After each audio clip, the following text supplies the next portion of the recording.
Have you ever wondered the difference between a BSc, BTech and BEng degree, especially in a dynamic country like Zimbabwe? Well, I have, true. So, to get the perfect answer, I decided to ask the group with the most amount of engineers in Zimbabwe. ZIE WhatsApp group. Yeah, group 1 of course. This is what I find out.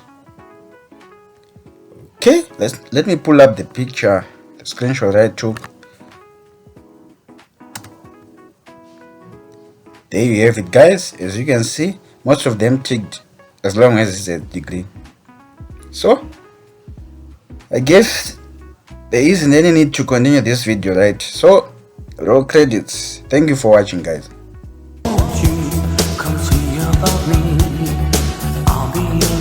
Haha, just kidding, guys. You know what really frustrates me? Like, what really gets me angry? Like the Vegeta type of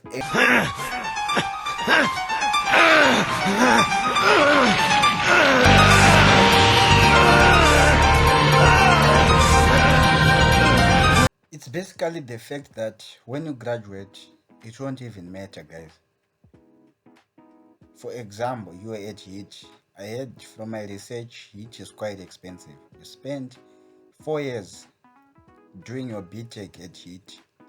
Your parents paying that expensive amount of school fees just to end up being the same with someone who did a cheap BSc at University of Zimbabwe. So my question is, when our young siblings are fresh out from high school, do they know what they are signing up for? Or is it a matter of not finding a place at a certain university, then you just settle for what's available? Okay, anyway, here's the research I did that further explains the difference between BSc, BTech and BEng. Okay, so the example I like to use is of building a bridge, right? Suppose we have a bridge. Let's say we have a bridge. I don't know. Pick any type of bridge. You got it? Okay. As a BSc, you are studying the principles that makes up the bridge, right? The wind, you are doing research on why the bridge stands like that. That sort of stuff, right? So that's what BSc does. It's mostly theoretical stuff and some practical here and there, but mostly theoretical. And it's best suited for people who want to further adventure into academia, right? Let's move on. Okay, so in Zimbabwe, BSc is mostly offered at UZ and MSU. From what I found out, I don't know if it's true, but I learned at UZ and I know that degree is a BSc honors. Okay. Next, we have BEng. So, getting back to our bridge design example. With a BEng, that means you are now designing that bridge and implementing that design. Get it? With the BEng. And currently in Zim, the universities I know which offer this type of degree are NAST and CAT.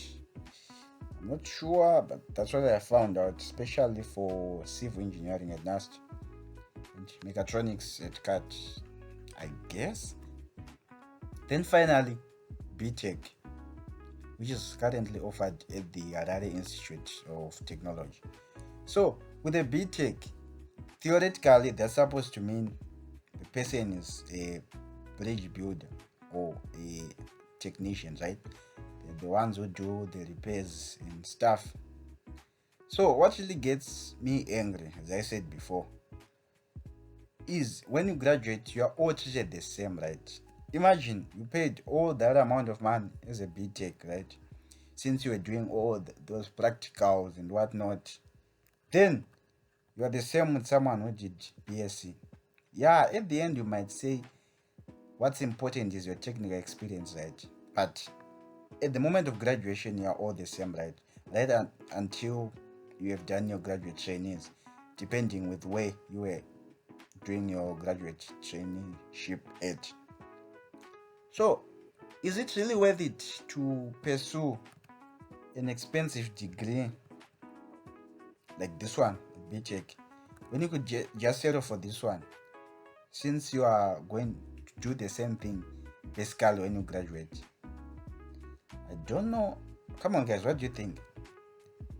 Like maybe when you graduate, right, and you wish to pursue opportunities outside of the country, do they consider whether you had a BTech, BEng, or BSc? Yeah, that makes sense. I think that's where it applies. But as for Zim, doesn't matter whether you have a BTech, BEng, BSc. So I guess if your future plans involve staying in Zimbabwe, don't worry, doesn't matter. And overall, your skills matter, guys. So focus on the skills, but on the issue of BSc in Zimbabwe, doesn't matter. Peace.